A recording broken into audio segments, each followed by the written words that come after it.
How do you create a compelling 1 minute for networking? How can you sum up everything that you might want to say about your business in just 60 seconds? Maybe you're watching this having never been to a networking event. Maybe you're planning to go to your first event and you're not sure what to say. Or maybe you're a seasoned networker. Maybe you've been to loads of networking, but you're just not happy with what you're currently saying in your 1 minute and you need a bit of inspiration. Either way, this video is for you.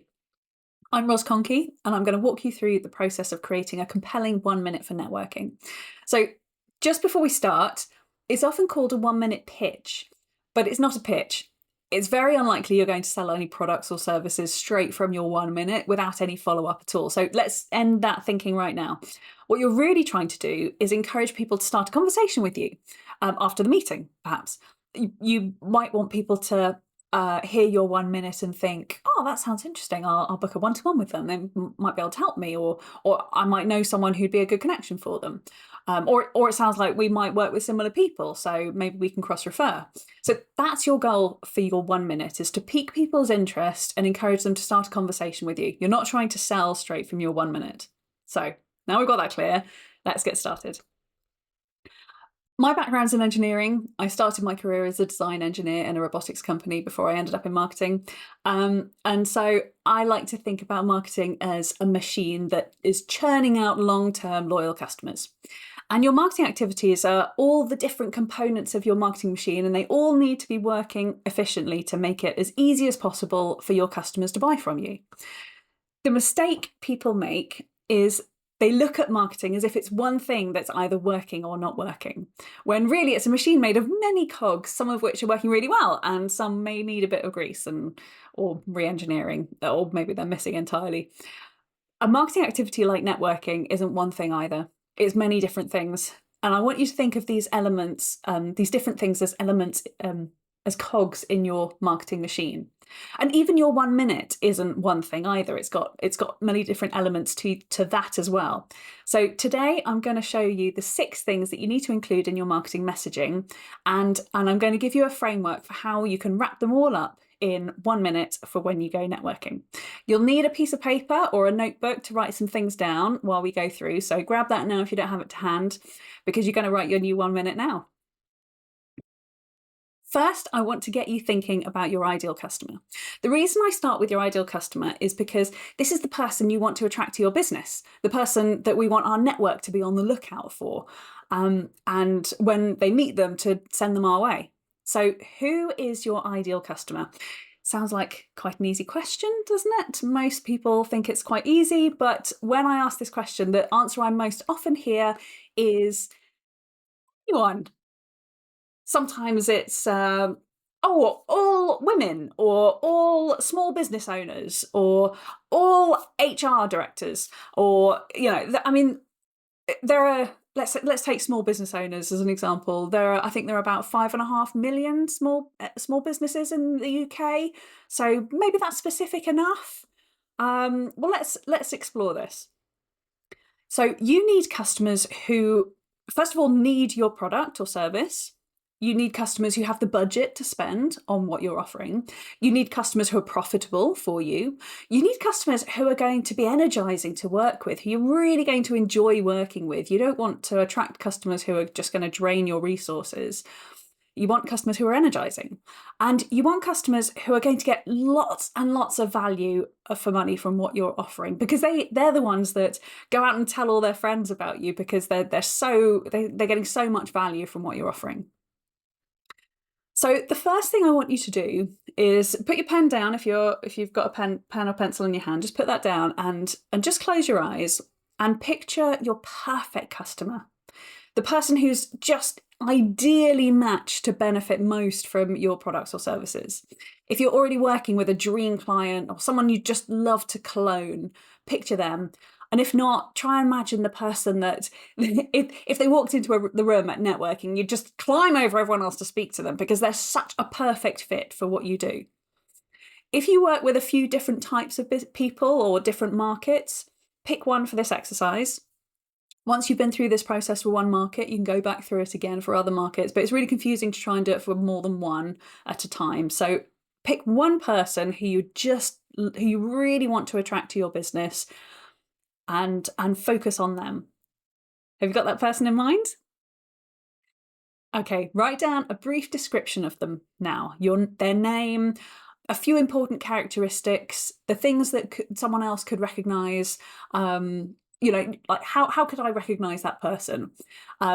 Only write down what's relevant, why they're your ideal customer, like the job role perhaps, or just however you describe them. And you can pause this video now if you need to write this down.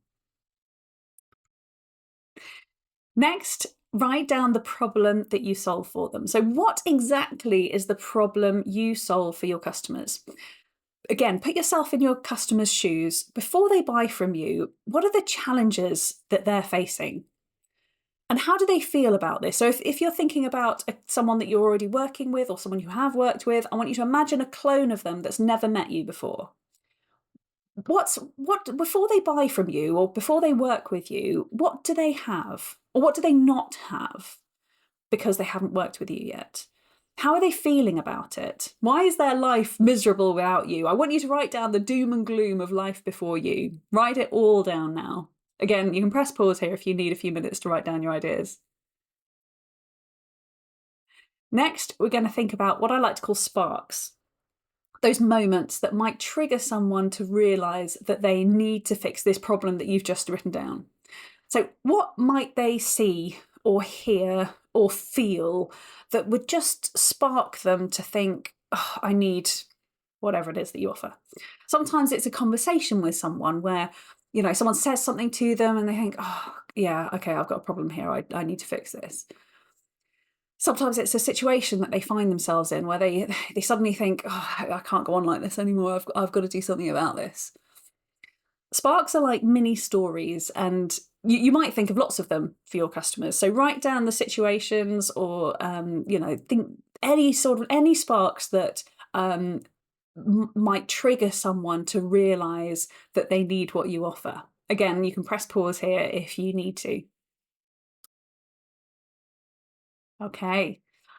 Next, what do people get from working with you? We've already talked about how your customer feels before they work with you or buy from you. Now think about how do they feel afterwards? What's the outcome of working with you or buying from you? What's the result that they get? What does your customer have after buying from you? And why is that important? So what does that lead to? I want you to paint me a picture of the light at the end of the tunnel that you deliver for your customers. Write down the benefits that people get from buying from you, so what they might benefit from straight away, and then write down the ultimate benefits. So when they're riding off into the sunset, how they feel then as a result of buying from you. How have you changed their life for the better? And when you've written all that down, we're now going to turn all of these elements into a story. So this is a brilliant format that I discovered in Daniel Pink's book, To Sell Is Human. He calls it the Pixar Pitch, and this is the format that Pixar use when they pitch film ideas to each other. They use this format because it includes the 6 elements that are essential to an engaging, memorable story. And it goes like this. Once upon a time, something, something, something, someone is something. Every day, da da da da. One day, something, something. Because of that, something. Because of that, until finally, something, something. So I'll give you an example to show you how it works. So here is how Pixar use it. I'm going to use the same example that Daniel Pink uses because it's really great. And I'll let you guess what film it's from. So I'm going to read it because just so that I get it right. Once upon a time, there was a widowed fish named Marlin who was extremely protective of his only son, Nemo. Every day, Marlin warned Nemo of the dangers of the ocean and implored him not to swim far away. One day, in an act of defiance, Nemo ignored his father's warnings and swims off into the open water. Because of that, he's captured by a diver and ends up as a pet in the fish tank of a dentist in Sydney.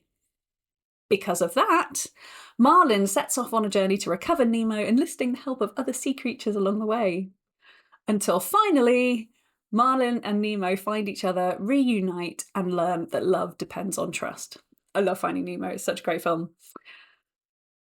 Now you have all the elements that you need to write your own Pixar pitch for your business. You're going to put down all of the elements that you've just written down into this framework to create a story of how your customers benefit from what you offer. So here's mine, just to give you an example. Once upon a time, there was a managing director named Chris who ran a niche engineering consultancy. Every day, Chris and his team worked diligently on their complex services, but struggled with marketing because it just seemed to be creative nonsense. Most customers came from word of mouth at exhibitions, and this wasn't enough to scale.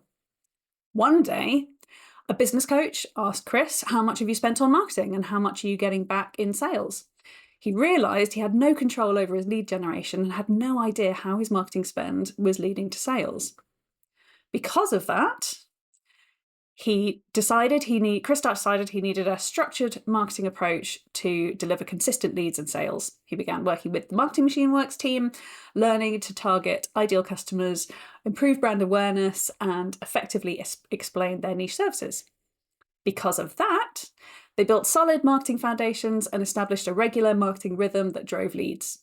With a measurable plan in place, Chris confidently hired a marketing manager to drive their marketing machine internally, supported by mentoring and training from the Marketing Machine Works.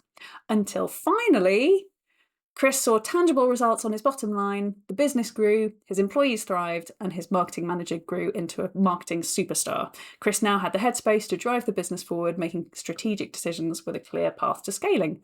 So that's an example of how you can use all of the elements that we've just talked about into your Pixar pitch. So I want you to pause this video and write out your own Pixar pitch now using all the elements that you've written down earlier. Okay? Now you've got your Pixar pitch. You can turn it into a 1 minute because, well, you might not want to start your 1 minute with once upon a time. So how do we turn it into a 1 minute? Well, here's an example of how you could rearrange your Pixar pitch into a 1 minute. It doesn't matter too much what order you put these 6 elements in. The key thing is to include all of the 6 elements plus a call to action at the end. So what do you want people to do as a result of hearing your 1 minute? So do you want them to arrange a one-to-one? Do you want them to introduce you to someone specific? Or do you want them to do something else? In what way can people in the room help you? As I said, this is just an example structure. I could, I'll show you how I would use it. So I'm Ros Conkie, and I help small business owners to get measurable results from their marketing investment. I'm looking to meet owners of niche consultancy, tech, or engineering businesses who are brilliant at what they do, but they're frustrated that the marketing activities that they're doing aren't working. Or their business comes from referrals, but they have no control over it and can't scale. Do you know someone who feels they're wasting their money with marketing? I work with my clients to create a strategy and plan which gives them confidence that their marketing will drive sales. And then we help them implement it alongside recruiting and training their own in-house marketer so they have a marketing superstar in their business for the long term. Call to action. I believe that we rise by lifting others, so I'm always happy to help people in the room with a bit of free marketing advice, so let's have a one-to-one. That's me, Ros Conkie, giving you a marketing machine that drives profit. So there you go. Remember, if this structure doesn't work for you, please do mix it up, make it your own. Pause here if you want and write yours out in whatever structure works for you, but feel free to use mine. There are lots of tunes you can play with this. So please do go away and play with it. If you do weekly networking, or if you only have 30 seconds, some networking events only have 30 seconds, you might decide not to use every single element of your Pixar pitch in every 1 minute or 30 seconds. You might choose to pick a different spark to focus on each week and mention a different challenge each week, just to keep it fresh. So like I said, have fun and play with it. One last thing before I go. If you want to find out more about how to have a structured approach with your marketing, I've got a free guide that you can download. It's completely free. You don't need to put your email address in or anything. Just download it and give it a read. I hope you find it useful. Good. I hope you found that useful. I hope you've written your 1 minute now, and I look forward to hearing it next time I meet you at a networking event. If we're not already connected on LinkedIn, please do connect with me. Write a quick message saying that you've just watched this video and you'd like to connect, and I'd love to connect with you and have a chat about your marketing. And if you'd like to book a call with me, the second QR code there on the right, please do get in touch with me. It would be great to hear from you. And remember to like this video and subscribe to the channel so you'll see my next one. See you soon.